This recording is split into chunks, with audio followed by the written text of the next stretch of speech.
still arriving.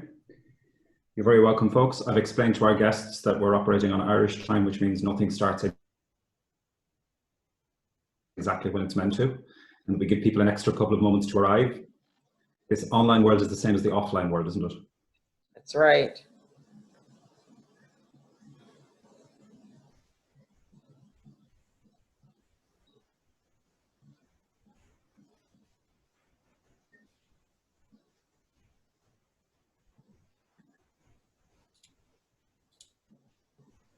Okay, we'll get started. Evening, everybody. You're very welcome indeed to this Faiilte Amnesty event.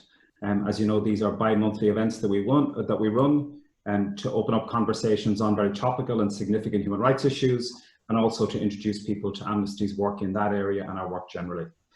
We're delighted this evening to have two fantastic guests with us. I know that many of our members and activists, and we ourselves in the organisation, have been watching with both concern, but also with interest and ultimately with inspiration, the extraordinary activism that's been happening on the other side of the Atlantic for the last number of years, culminating particularly in really an extraordinary social uprising following on from the killing of George Floyd some time ago. And this is something that's of enormous interest to activists here in Ireland, to our members, and to many other people. So you're very welcome indeed to this evening's conversation. Our two guests this evening, we've got Marion Hopkins. Marion was born in Washington, D.C. She's been a resident of Prince George's County for over 50 years. She retired as a Senior Vice President of Mid-Atlantic Operations after 35 years with the Bank of America. And her activism for social justice and civil liberties began in 2000 after the tragic death of her son. And we'll talk to Marion about that shortly. She now speaks both nationally and internationally on systemic injustices. She's currently the Executive Officer of the Mid-Atlantic Region for Families United for Justice and co-founder president of the Coalition of Concerned Mothers. She is a mother of 3 adult children, 6 grandchildren, and 2 great-grandchildren. You're very welcome, Marion. We're delighted to have you here. Thank you. And then our other speaker this evening is Ernest Coverson. And Ernest works as the End Gun Violence Campaign Manager for Amnesty International USA. In this capacity, he works to eradicate all forms of gun violence plaguing the United States, especially in Black and Brown communities. This work is being done through the legislative process and direct community organising. And as campaign manager, Ernest has been able to forge partnerships throughout the country that has allowed Amnesty to support and elevate organisations that typically don't receive national recognition. Ernest has committed his life to social justice. He began his journey for justice as a regional youth director with the NAACP, where he worked to develop youth leadership across the Midwest. The work and results during that time led to his elevation to regional director on the East Coast of the US, where he continued to organise, train activists, and also lead national voter empowerment programs. And with over 20 years of experience in community empowerment work, Ernest continues to build bridges for all those in challenging circumstances while making sure their voices are lifted. And he is the proud father of 1 daughter, and he says, servant to all. You're very welcome indeed, Ernest. It's a pleasure to have you here with us this evening. Thank you. Thank you for having me. So Marion, we might start with you. I mean, your bio gives us a kind of a headline picture of aspects of your life, but also gives us a sense of your journey into activism. Would you like to talk to us, or just tell us in your own words really how your activism started and where your work for justice really sprang from? Sure. Thanks again for having me. My activism work actually started, as it mentioned in my bio, in 2000.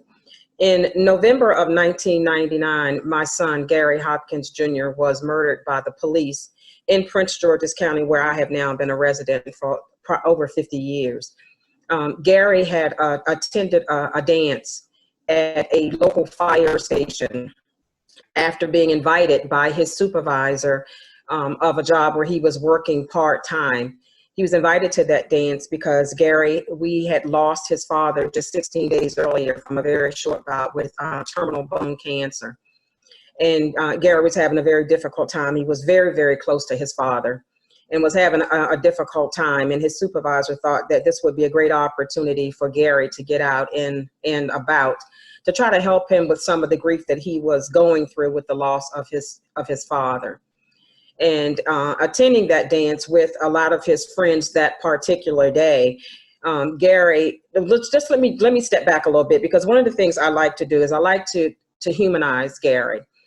Because a lot of times, and I'm sure it's across this nation, but a lot of times when one is murdered by the police or at the hands of law enforcement, they begin to dehumanize our loved ones.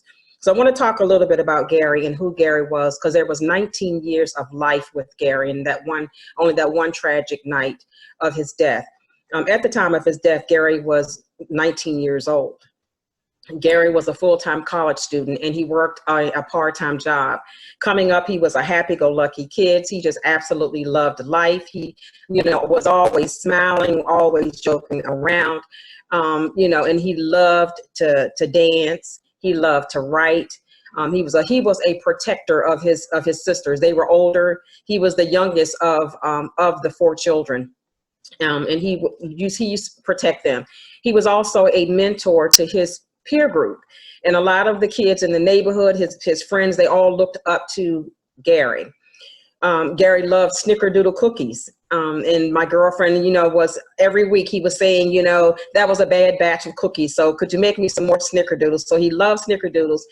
He was an avid lover of the Trolls dolls, and as a memory to him, his troll dolls were divided between his siblings.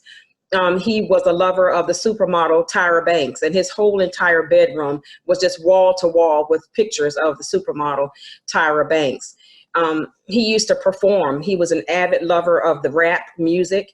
He performed and was sought out by folks in the community in the Washington, D.C. area to do shows. So he performed a lot.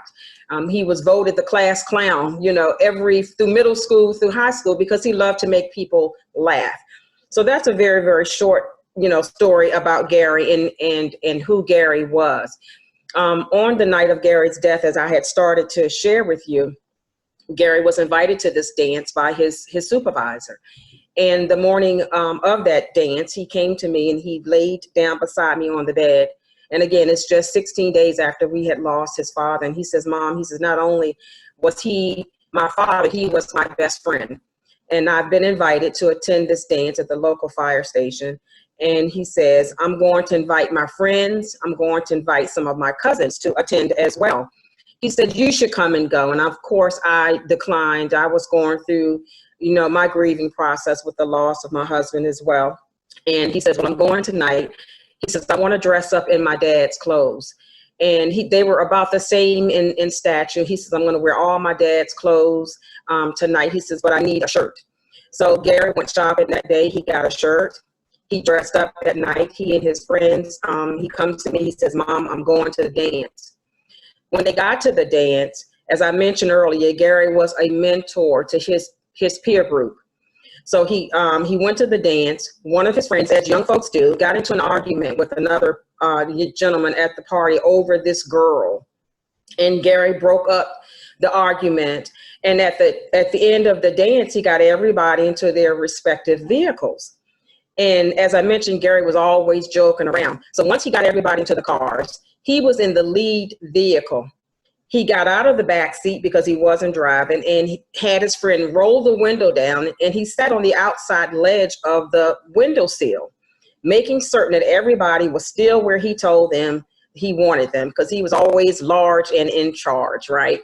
And so he was making certain that everybody was still in their vehicle when an officer comes and he blocks them from exiting. There were two exits at that fire station, one on the left and one on the right. The three cars that Gary was in was on the left side. So this officer gets out of his patrol car with his gun already drawn. And he comes up to Gary, who's still sitting on the ledge of the car, looking at the direction of the other cars. He puts that gun to Gary's head. And Gary, they say, from the witnesses, was moving his head around when he grabbed him by the collar of his shirt and kind of swung Gary around. And as Gary fell backwards, a second officer made one fatal gunshot wound, shooting Gary in his chest, center mass.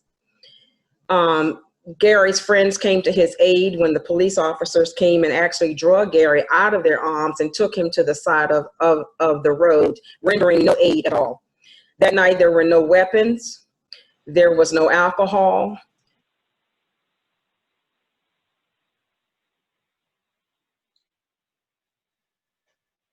Marion, I'm sorry to interrupt you there. We seem to have lost your audio.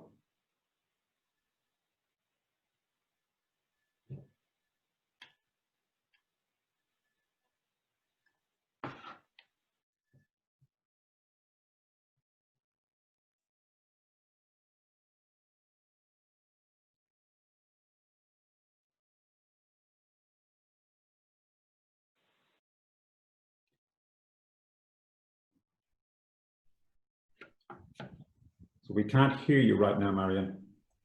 So I don't know whether you've muted yourself, or maybe if somebody who's monitoring the, try there now, Marion. You don't appear to be. Okay. Are you able to hear me now? We have you back now, I think so. Okay, I apologize for that. It looks like somebody had muted me. Yeah. And I'm not sure where the story left off. We lost your audio at the point where you were telling us that Gary had been shot and taken to the side of the road, that no guns, nothing like that had been found at all.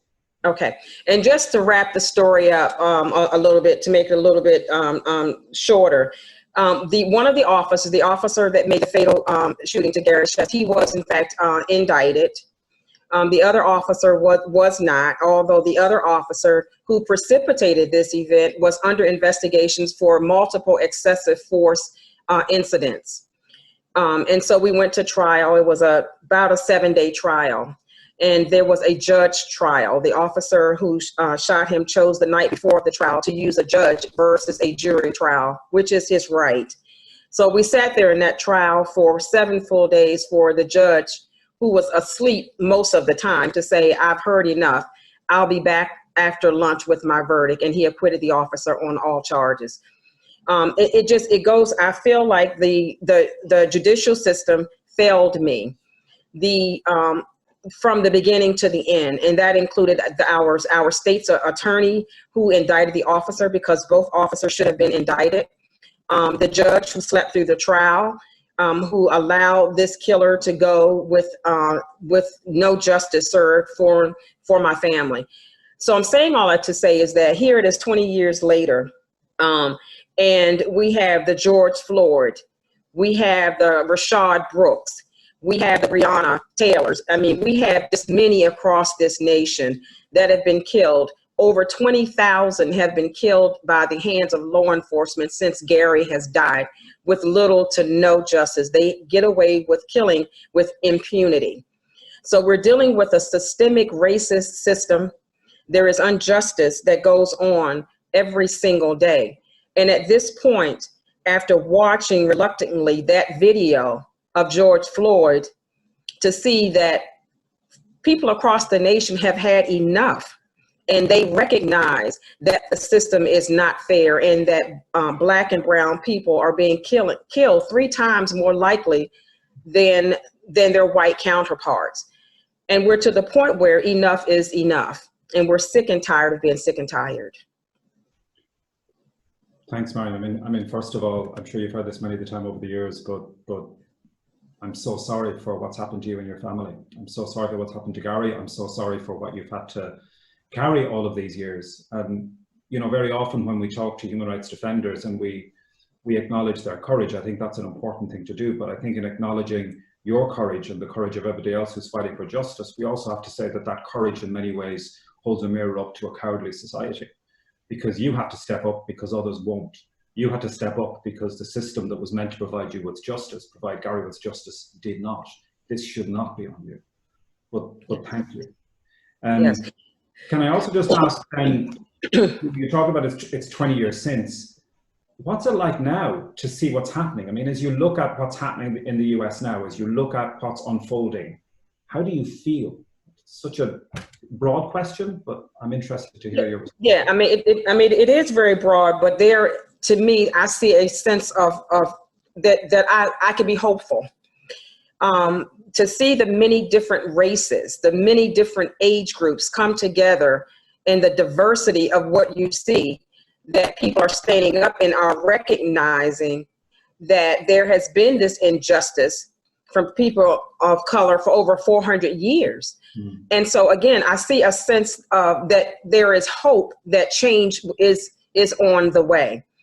One of the things I like to share about Gary, as well as one of his last final essays was, "It takes a village." And as I look across this nation and I see the diversity that is transcending and transpiring, there's in fact hope.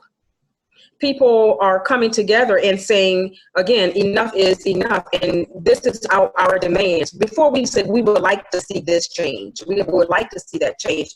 It's coming now with demands, and people are not backing up until these changes are put in place. And thanks, Marion. And Ernest, for you, I mean, you've been working on these issues for a very long time. As a Black man, as an activist, as a human rights activist, what's this period like for you? It's thanks again for having me. It's an interesting time period. You know, to be honest, part of me is optimistic, and it seems like it's different. But then a part of me, because I've been through this, as you stated, that, you know, it's just going to be a moment, and we turn around and we'll be done with it. And some things will change, some things won't change. And so it's really according to the moment and to the day on how I feel about it. And if we're going to, is this going to be different? It feels different, you know, even from just our quick 6 years ago when we were in Ferguson with Michael Brown being shot and killed. And so it's a difference now. You know, it feels different from that moment. You know, as Ms. Marion said, that the participants, the audience is very diverse now than it was 6 years ago. And so so that gives you hope that people are really seeing what we're talking about, and that it's a reality, and that we're not just making this up. But then again, you know, I also look at it with a cautious eye. Yeah, I mean, it must at times, I mean, there's always the worry that this is an example of episodic outrage, you know, where an event happens and people are forced to look, and they can't find a way to look away, and then there's a response, but it's an episodic outrage, and that doesn't deliver change. And people need to be engaged for much longer. I'm interested in what both of you said about the diversity this time, that feels different. Just to flag as well for people who are observing and listening and who've joined the call for conversations, if you do have questions, please do throw them into the chat, and we'll come to some questions from the audience to Ernest or Marion. Throw them into the chat. How significant is that question of diversity? Because, you know, it's one of the things I've observed, and I've observed it in myself as well, is that I really want to listen and then act based on a better understanding, a greater understanding of what's required of me. And at the same time, I'm very conscious that, you know, in a way we're asking Black people to lead us so that we can respond to a problem that white people created. Like, racism is not a Black issue. Right? It's a creation generally of white supremacist societies. So what do you have to say to people who are struggling with that question of how much should I step forward? What should I do? And what's the right line between giving space and leadership, and then acting to support and demand change? Because, as you say, that's the only way it's going to happen. Maybe Marion first, and maybe then Ernest could respond to that. Yeah, I mean, and I'll respond to that this way. We have been asking as Black people many, many years for change. And to be honest with you, now that it is a diverse group of individuals coming forward, and there is white people that are very privileged stepping up and say, yes, we are a white supremacist system, that change has not happened. And now that they are stepping forward and said, yeah, we stand here right beside you. When you look at these, look at the rallies and the protests across this country, you see just as many white as you do Black. And unfortunately, it took the white privilege to people to step up and say, yeah, we need to say that, yeah, what we have done has been wrong. I mean, it may be our ancestors that have done it, but because of what they have done, this is what has happened to people of color now. I mean, the changes that are being implemented, like locally and within your state right now, is unbelievable. I've been fighting 20 years for a change, something as simple and as basic as an officer should not have 10 days to be able to be questioned about excessive or deadly force. They're getting ready to implement that because people of white descent have stepped up and said, we can't do this any longer. Some black folks will tell you, no, we need to do this. But I'm telling you, without the white privilege, I don't think it would happen. Ernest? Yeah, totally agree. I mean, I think folks need, you know, if they are looking to get involved, they need to one, ask the question.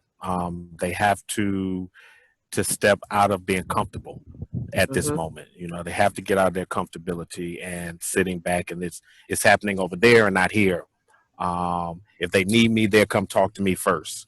But in reality, I mean, if you really want to be part of change, if you see something is wrong, you have to be uncomfortable. Trust the black folks you see protesting, the black folks you see raising their fists, making noise, they're uncomfortable. This is not a position of comfortability for us.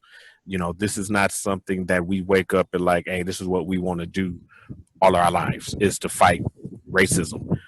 It's something that we have to do and that we end up being uncomfortable. We end up having to be the voice in the room many times as a only black man or black woman in a room. And so we live in a state of uncomfortability, you know, all the time to a certain extent. And so for white counterparts that want to get involved, they have to be willing to step out of their comfort zone and really get involved to try to make some change, to speak up when need be. I think it's such an important point that we have to be prepared to face real discomfort, like real challenging questions for ourselves. I think that point that you made, Marion, about, you know, the white people, the tendency may well be to see, well, it was our ancestors who created these systems. Well, you know, that's a bit of a cop-out, right? Because we benefited from those systems and we continue to benefit from those systems. And that's the critical piece. They may have created them, but, you know, that happened over time. And if we haven't changed them, like, we are the inheritors of all that came before us, and we're responsible for the present and we shape the future. So if we understand what was created was wrong, if we understand and allow ourselves to see the manifestation of white supremacy that we see in so many parts of the world right now when we don't step up, we're as responsible as for that as those who created it. And, you know, one of the things I worry about is that we look too much to other people to give us the answers sometimes. And actually, that point that you made, that we need to look to white privilege to begin to challenge itself, to demand the change that's necessary. And that, to me, doesn't seem to disempower black people. Rather, it requires white people to take responsibility for the societies that we've created and that we perpetuate, the systems of deep inequality that exist within those societies.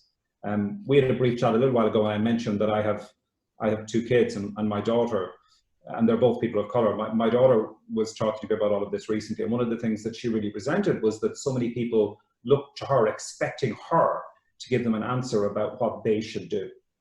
Rather than stepping forward and acting, looking to their own consciences and acting. And I found that quite a challenging thing to hear from her. But I must say that some people don't know what to do.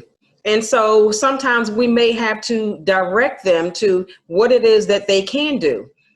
And I think as a white person, I mean, one who understands what has happened, how this was created, is that they talk to other white people who may not know and stand up for what is right.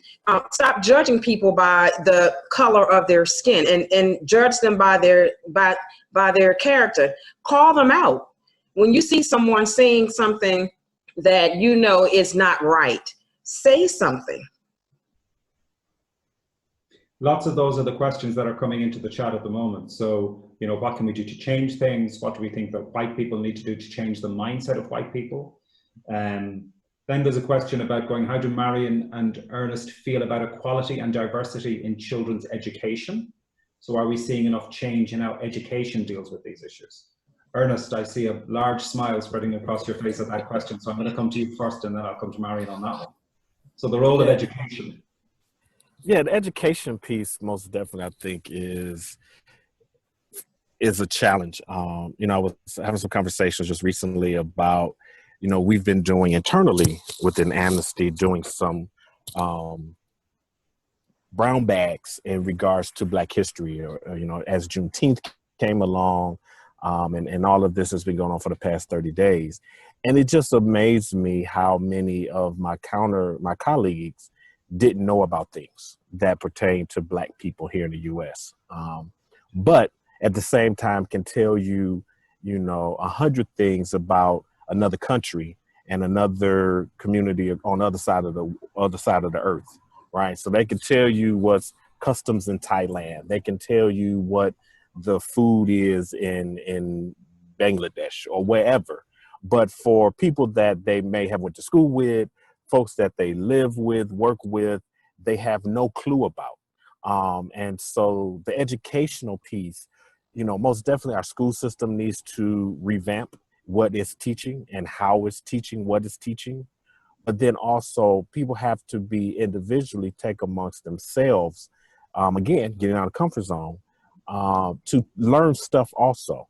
You know, how many folks are taking out, buying, purchasing online, whatever process or medium they use, how many are getting Black history books or identifying individuals, a name of someone they may hear, and look it up and figure out and read up on that person, et cetera. And so I think the educational system, especially here in the US, needs to be revamped and figure out how to include more than just say Black History Month, Black folks in the educational curriculum, but then individuals have to take their own responsibility and learn and find out. And lastly, I'll say as well, in that, you know, I did a presentation on something, I forgot what it was, but at the beginning of it, I gave, you know, staff a homework assignment. We were talking about things, and there's a Black Wall Street here was here in the US that, you know, Black folks in Oklahoma was massacred, and the whole area was burned down in the 20s. And so that was my homework assignment instantly to folks on, you know, for the team on that call, was like, look, I know you haven't heard of it, so that's homework assignment. Go read it, look it up, because the 100th anniversary of that is next year. And so, and then Trump, you know, ended up going out there, you know, that weekend of celebration anyway, and did a speech. So it became a bigger thing after I mentioned it, but just because of that. So yeah, so education most definitely has to do that. Yeah, of course, because a white supremacist system writes its own history. And the last thing it's going to do is acknowledge its own bigotry and violence and bias. Marion, I saw you particularly respond to Ernest's point about Black History Month. I mean, these moments are incredibly important, but surely US history needs to reflect US history in as honest a way as possible. And that means that Black history, which is a central part of US history, should be, there should be an honest accounting of that. Was that in part what your response was about?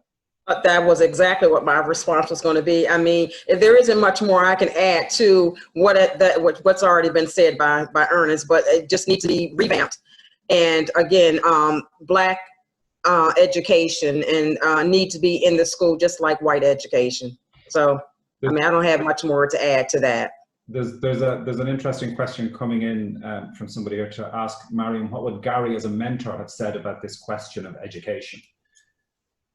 Oh, definitely. I mean, he would have said exactly what has already been said, and what I would have said had not Ernest done such a great job at articulating it. But he would have said that we definitely need to show Black education. I mean, he was one that loved to read and loved to write, and he was very sharing.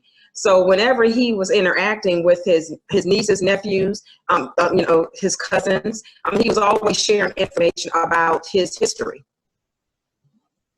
Thanks, Marion. There's also a question about the use of social media. Do we think that, lots of questions about that too, do we think that social media has been a useful platform? Do you have any views on how social media is responding to particularly the Black Lives Matters movement right now at the moment? There was a mention, for instance, of Blackout Tuesday and whether that was a good idea or not. Ernest, do you have any particular view as an activist and as an organizer from that perspective? Yeah, I mean, I think, social media, everything has this place. Social media is not, I don't think is, and maybe I'm old school of organizing, but social media is not the end all for organizing, but it is a tool that can be, especially during this time in 21st century, is very powerful in organizing and can get message out quick, fast. And especially if you're looking at attracting a younger demographic, social media is it. But again, I think, going back to the education, many times you have to research the stuff that's on there. People take, if it's on the internet, it's fact, and it may not be. And so you have to research and make sure what you're being told is factual. Sometimes you have some various campaigns that pop up on social media.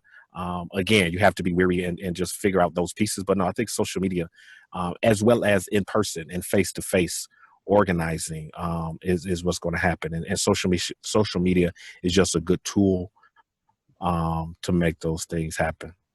I always remember during the Arab Spring a number of years ago, some activists from that time being in conversation with them, and they made the point that, yeah, the online space is useful, but what happens online has no impact unless it also begins to happen offline. So you can organize, you can engage, you can elevate, you can amplify, but unless you take that out into the real world and start to affect real change, it doesn't have any particular purpose. Which kind of reminds me a little bit, that question of performative activism or performative outrage. It reminds me of a line from, I don't know if you know Hosier, the Irish singer. He did an amazing song with Mavis Staples recently called Nina Cries Power. And there's a line in it where he says, it's not the waking, it's the rising. That actually what we have to do, it's not enough to respond from an emotive place. It's not enough to step up. You have to step forward as well. You have to act. And there's a comment here in the chat as well from somebody who's recommending a book by Dennis Lehane, The Given Day, which they're saying describes the atrocity in Tulsa, Oklahoma very clearly, and it could be mandatory reading. It's interesting. I mean, I hadn't heard about Tulsa until Trump went to, as only he could in his most obscene way, have his rally on that particular day as well. These are the moments when we begin to hear about the things that we need to educate ourselves about. I suppose that's one value.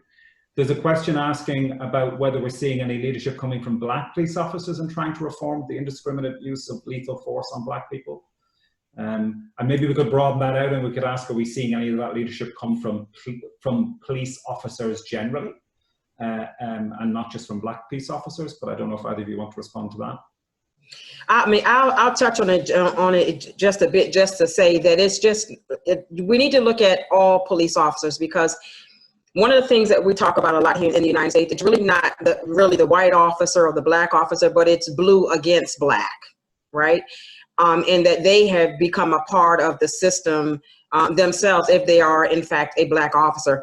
I will say that there are some leadership in some of the police departments across the United States where they have Black leadership that are stepping up, and they are also looking at revamping the way it looks now, because they know that they're not making any headway with building relationships with the community. They know that something has to change. But when you're dealing with, in the United States, police unions, they are very, very powerful, very, very strong. And in a lot of cases, they fund the legislators, the folks that are sitting up there in Congress with the corrupt president. They're being funded by that union. And so that's why it's really important that the people step forward and that they say, this is what we are demanding when it relates to what changes we want to see in the revamping. I mean, you're hearing a lot now here in the United States where they're talking about defund the police department, right? And because they know that monies is being allocated to these departments to militarize them, to use excessive force against people. And so again, I'm kind of rambling a little bit here, but those things are going to take the people to actually step up to bring about all of those changes, because when you got those powerful unions funding a lot of this corruption, things are not going to change.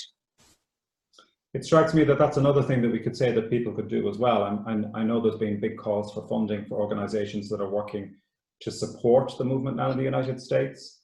Ernest, would you flag any organizations that we should be keeping an eye on or keeping an eye to? And then there's one other question about, do we have any reading suggestions for very young children on some of these issues, perhaps? Thinking about education again.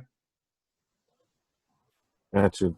Second question first. I don't have a particular any particular reading suggestions, but there are plenty of age-appropriate books that give historical pieces of your quote unquote traditional names that you may hear, Rosa Parks and Dr. King and others. But then there are, there've been a few new authors that have come out with some age-appropriate material. So I think it could easily be Googled per se, or researched if you want to do that. In regards to organizations, are you saying organizations that we can fund? That we should get behind and support or fund? I mean, who are some of the partners, for instance, that Amnesty is working with there? Because I know that's a critical part of our work generally. So who are the organizations that we're working with? So most definitely, like on Black Lives Matter chapters around the country that we're working with. Then you have like some gun violence organization, Community Justice Action Fund is one of the organizations that we work directly with that does gun violence, particularly community gun violence in Black and Brown communities, as well as one of them. And then Miss Marion has her organization as well with the mothers, and she can speak on that and how to support them as well. Thanks. Marion, do you want to tell us a little bit about the work that you're doing and that your organization does then? Sure. The organization that I have is the Coalition of Concerned Mothers, and unfortunately it is comprised of mothers that have lost their children, daughters and sons, to either community violence, to police terrorism, or mass incarceration. So the work we do is we raise money to help families as they journey to their justice or their journey to their healing. And so, yeah, that's an organization that you can also support. Our website page is cocmdmv.org. You can get more information about the organization. I'm also on the board of an organization, American Civil Liberties Union, ACLU, who does a lot of social justice type work. There's an organization, Code Pink. Code Pink here in the United States does a lot of work around human rights work and around social justice work as well. And I didn't bring my list, but there's just a host of organizations. So I'll get that list over, and so that you can share with your listeners of organizations that they can support, that is out here really on the front line doing the work to drive some human rights changes. Thanks, Marion. We're going to wrap up in a moment, but I guess a final question then from me to both of you. It's striking at the moment that, I understand from what I can see that's happening online and in other spaces, and from talking to Amnesty colleagues, that the movement continues, the protests continue. But it strikes me that it's not getting anything like the attention or the coverage that it was getting. Is that a concern? Do you have any sense that things are flagging? Where next? I mean, it's now, there's an election coming up, obviously in November. Looks like it could well be and should be an enormous issue in that election. Do you think that it will be? Have people woken up enough for this to become as significant an issue in that election as it should be, do you think? Marion, you first maybe, and then I'll go to Ernest. Can you kind of repeat your question? I suppose again? My question is, I'll try and do it a little bit more succinctly. I'm using all of the time to ask a question, which is a bit of a major crime on the part of a host, isn't it? My question was, the coverage of what's happening, of the protests, of the movement, seems to have ebbed a little bit recently. But you have an election coming up. You have a presidential election coming up later on this year. Has this now gotten to a point where you think that this issue will be a defining feature in that election? Will it be a critical issue in that election? Do you continue to be hopeful that the momentum for change will continue to be powerful? I think it's definitely an item on the agenda. Let's just say that, and that a lot of politicians are using it on their agendas as well. I think that, again, it's going to be in expectation from both the Democrats and the Republicans that this is a topic of discussion, that there is conversation around exactly what it is. What are you going to do? And how, kind of lay out what that roadmap is going to look like, not just say that, yeah, I'm down for change, but what will that look like? And so I truly believe that that's going to be on there. We're seeing where the president is. I mean, he's condoning racism, he's condoning violence, he's inciting violence. And so he has his core base, and no matter what, they're going to be there for him. But I think that we're seeing a lot of people kind of slide away from that because of the way he's handling it. But again, to go back to your overall question, it's definitely going to be a topic and if people are going to be waiting to hear, well, what are you going to do about it? Lay out that roadmap. I mean, I think that's our critical role to play, isn't it, Ernest and Amnesty, that we continue to ask questions without fear or favor of anybody who's putting themselves forward for public office, be they Republican, Democrat, or anybody else, that we ask the same questions and demand the same level of accountability. Yeah, most definitely. We have to be as an organization, staying on top of it. We can't let the ball drop and get sidestepped by anything else, and partnering with other organizations to do the same thing. I think going back to the media coverage, right, we live in a 24-hour cycle.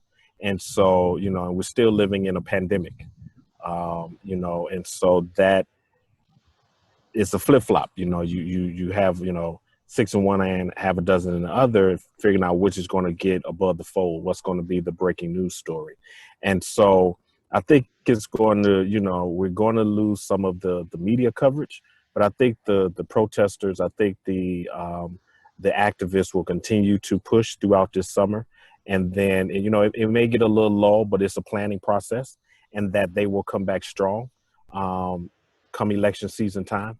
And, convention time, our Republican and Democratic parties have conventions, and at least the Republicans are still planning to do something in person, which is going to be interesting. Mm-hmm. So I could see, the protesters there and agitating and bringing this conversation up again during that time. So it may not be in the news. We may not get to see it on CNN all night, every day, but it will. That work is still going on.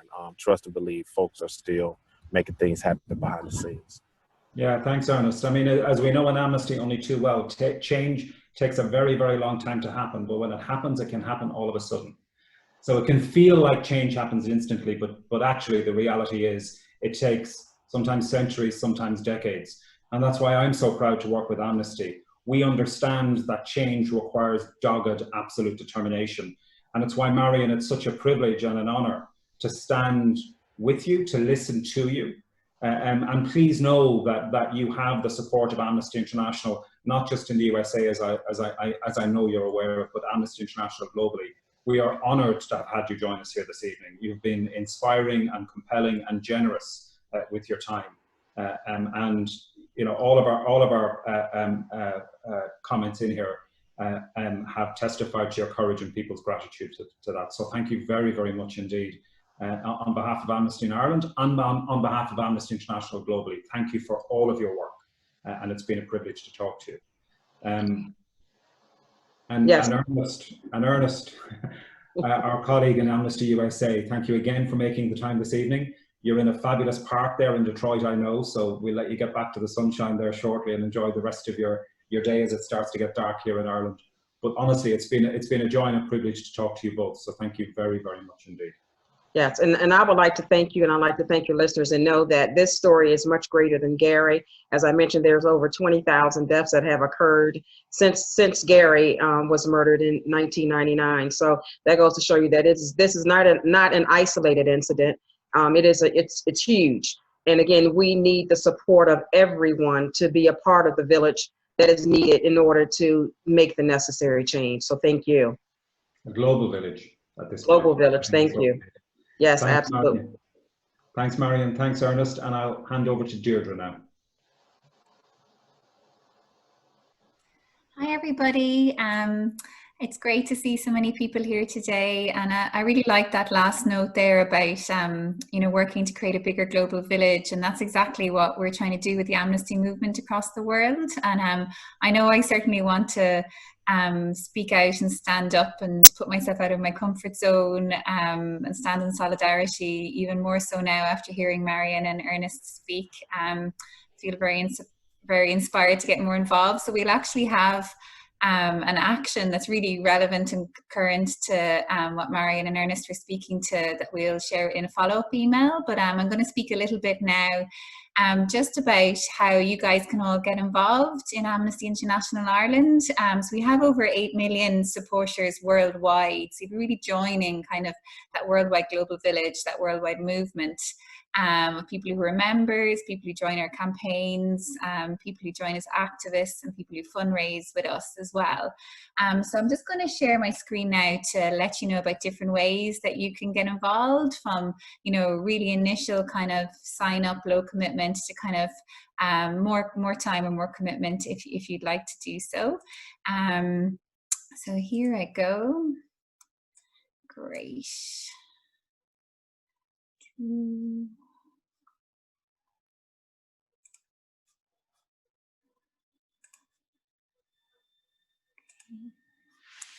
Yeah, so we're all about celebrating the flame of hope today for our Faiilte. And as Colm and our guest mentioned there, sometimes it can take a long time for change to happen, but by us all working together and taking action and standing up, it does happen. It can be quite amazing when it does come together.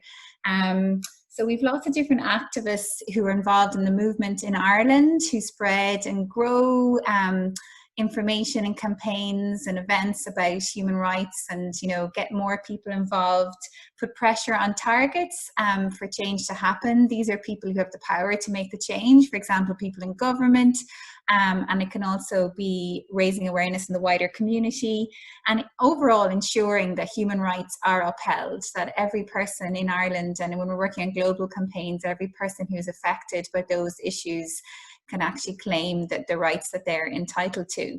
And to do this, activists, as part of our campaigns, they take lots of different actions, both virtually and in person. So obviously over the last few months, we've been working very much in the virtual environment. And one example there is about a young woman human rights defender called Yasemin Arani in Iran. And she's in prison simply for refusing to wear a veil. So Amnesty and Amnesty activists are working for her release, and created this action called Freedom Flowers, where people placed flowers or created flowers outside their windows and doors during lockdown in Ireland, with the hashtag Freedom Flowers, and directed people to an online petition to raise awareness and to ask other people to join for her release as well. And then in-person activism moments and events out and about in the streets have been happening for decades with Amnesty, a really important part of what we do as a movement. For example, the movement of people in Ireland who stood with Ibrahim Halawa, a young man who was in prison in Egypt for many years. It was really there was lots of Irish people behind that campaign, especially Irish students who really led that and kept up the pressure until eventually he was released and sent back to Ireland. Amnesty activists have also been very involved in women's sexual and reproductive rights in Ireland in the lead up to the repeal of the 8th in 2018. And really spearheaded kind of big moments, bringing lots of people together, kind of having those discussions with people, being in uncomfortable spaces sometimes, and sharing the right information, and the fact that this is a human rights issue. And again, change, whilst it took a long time, Amnesty activists really were there when change did happen for repeal the 8th.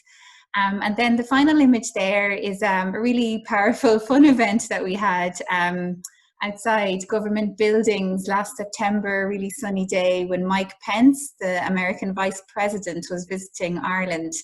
And I suppose it was in protest of the Irish welcome he received from the government, and it was also celebrating LGBTI rights and human rights in general, along with different communities and organisations and groups in Ireland. And we had a disco outside the Dáil, so that was a really powerful, fun kind of activism moment as well. So they're just some examples of the types of things that activists do, and there really is something for everybody. So from initially just signing a petition online, which do have a huge impact, especially because Amnesty is such a global movement.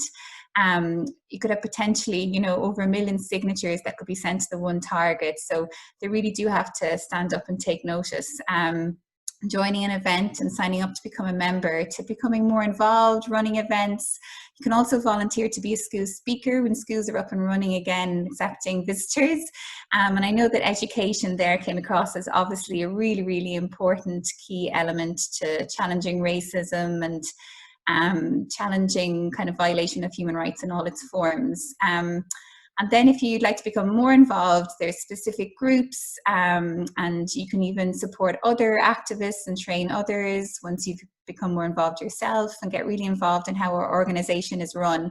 And community sponsorship there is actually a new initiative that's been in Ireland for the last couple of years, that's kind of taking inspiration from Canada and other countries, where individuals in a community can come together themselves and pool their resources and knowledge and skills to actually sponsor an individual or a family of refugees to come to Ireland and to help them settle into the community and provide anything that they might need provided for. So that's a programme that's up and running now in Ireland as well. And this is just a snapshot of some of the different groups and ways you can get involved. So all the different local groups and school groups and specific campaign groups as well.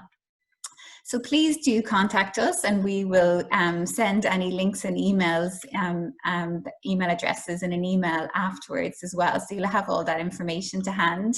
And another great way to get involved is through community fundraising. So there's really creative, interesting events that you can join, and you can also set up your own types of actions. But one is Jailbreak. If you're a student, you might like to join this. So it's a race throughout Europe that students created as a fundraising event a few years ago, and they've raised 50, 60 grand, you know, really, really impressive, where students from all different colleges around Ireland have to find a secret location without spending, and travel to that location without spending any of their own money, and they have to fundraise in advance. So you might like to get in touch with your students' union about that. A really lovely example here of a unique fundraising action is the Greener Dream Open Garden, a beautiful garden that Maria in Balladreen in County Roscommon opens once a year to fundraise for Amnesty. So that's a lovely, lovely event that happens there in Roscommon. And while we all love to join, you know, big sponsored events and races, unfortunately, we can't gather for these at the moment, but there's so many virtual fundraising opportunities and really fun challenges that you can get your friends and your family involved in. And Facebook can be quite easy to use to set up these fundraising events. So, for example, Facebook, you know, they don't charge any fees, so we would get 100% of anything that's raised. And if even your target is €200, then that's only 20 people donating €10 each. So it's very manageable, and we're always there at the end of an email or a phone call to provide any tips or support, and to also provide any images or videos you might need for your social media as well. So finally, I'm going to talk a little bit about becoming a member, and we're actually a member-led organisation, and we're funded solely by individual members, individuals like you and anyone else in Ireland, and also by people who fundraise or make donations. So we don't take any core government funding, our funding from religious organisations or political organisations, which gives us important independence in our campaigning. But because of this, we really rely on our members for all of the critical human rights work that we do. And just hearing, you know, Ernest and Marion speak there, how ongoing and how critical that human rights work is.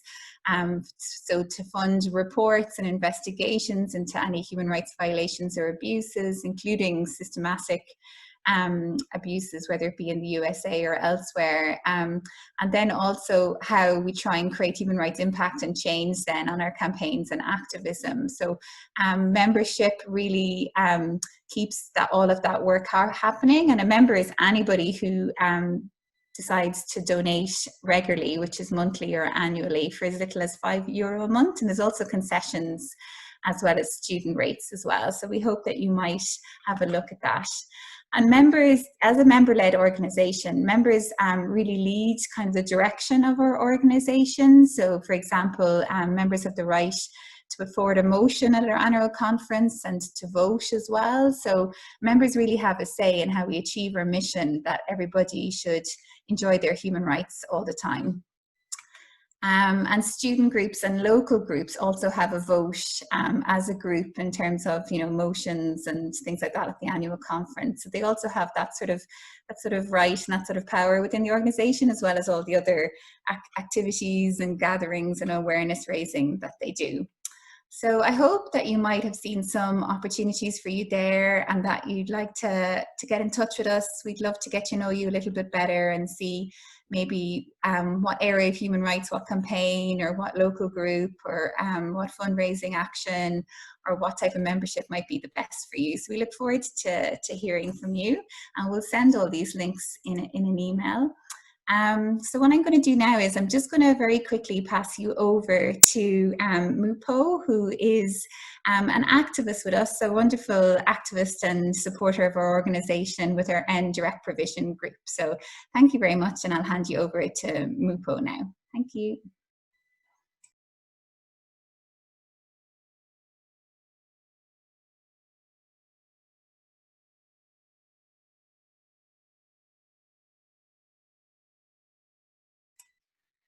Oh, my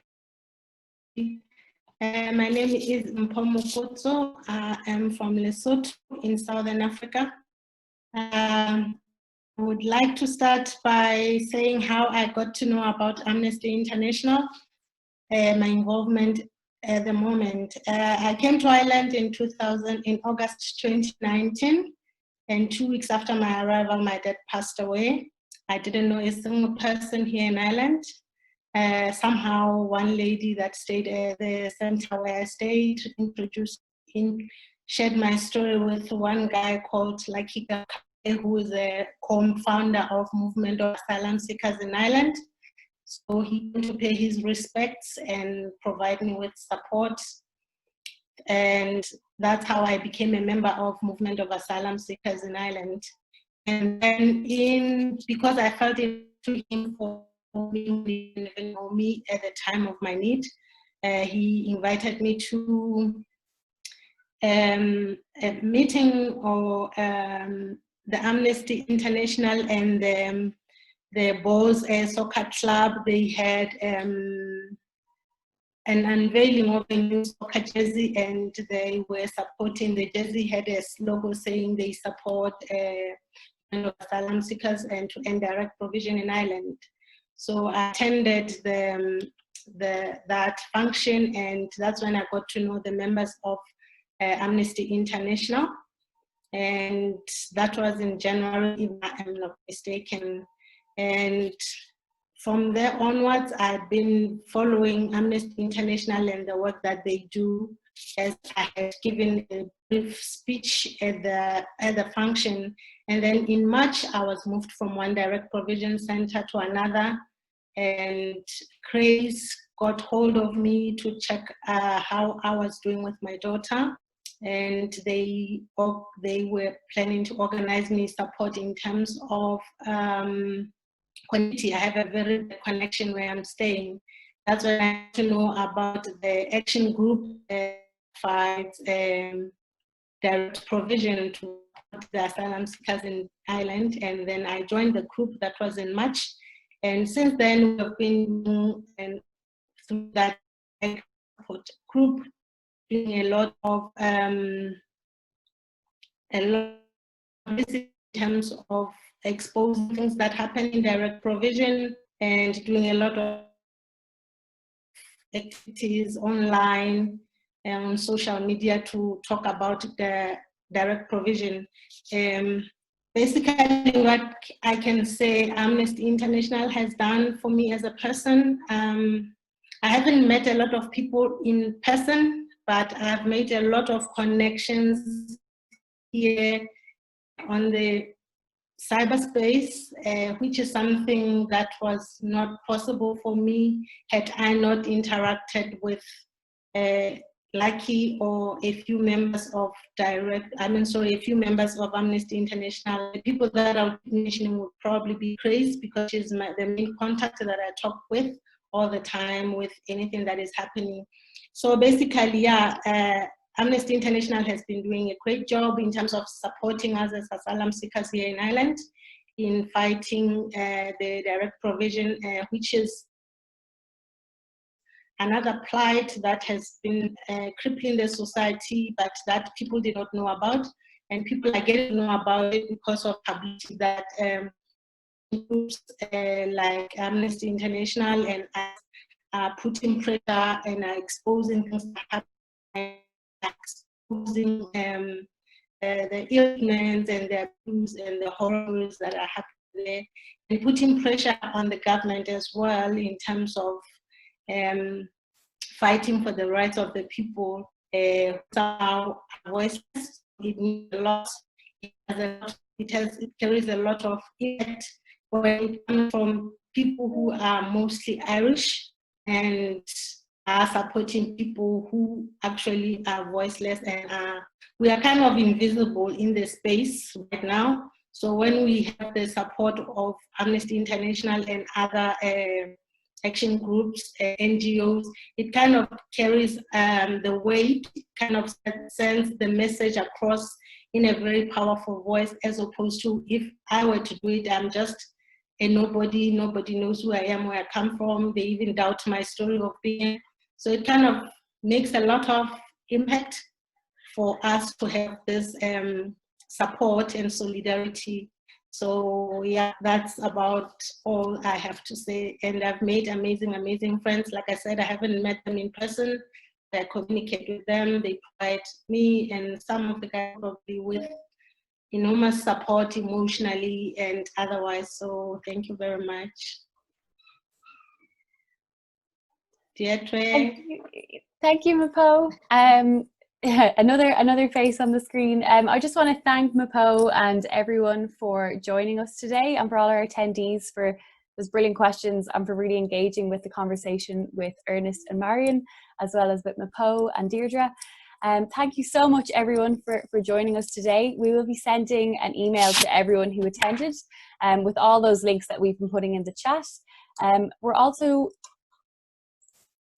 also just posting in a survey, so if you have a moment to please fill out the survey. We'd love to get your feedback on how you found the event today and how we can get better for future events in Amnesty International Ireland. So huge thank you to everyone for joining us, and have a nice evening.